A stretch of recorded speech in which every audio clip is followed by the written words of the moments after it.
ከአዲስ አበባ ጀምሮ በአጠቃላይ በሀገራችን በአራቱ ማዕዘን ያለው የጸጥታ ሁኔታ በከፍተኛ ደረጃ የተሻሻለ የመጣበት ሁኔታ ነው ያለው። ሌሎች የኛ ታሪካዊ ጠላት የሆኑ ሀገራት ደግሞ በእኛ የውስጥ ጉዳይ ጭምር እየገቡ ችግር እየፈጠሩ እቺን ሀገር ሰላም እንዳታገኝ እንዳታድግ ቢችሉም ለማፍረስም ጭምር የሚሰሩ ኃይሎች ባሉበት ሁኔታ አሁን ያለው የጸጥታ ሁኔታ በከፍተኛ ደረጃ የተሻሻለበት ሁኔታ ነው ያለው።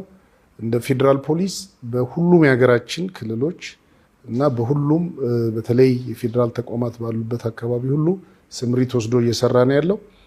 ለምሳሌ በ600 በላይ የፌዴራል እና ሌሎች የልማት ተቋሞች ላይ ስምሪት ወስዶ ጥበቃዎች ያደርጋል፣ ኦፕሬሽኖች ያካሂዳል እና እንደ ሀገር የትም ቦታ ላይ መንግስት በሰጠንና የፌዴራል መንግስት በሚሰጠው ተልዕኮ ሁሉ ስምሪት ወስደን እየሰራን ያለ ነው።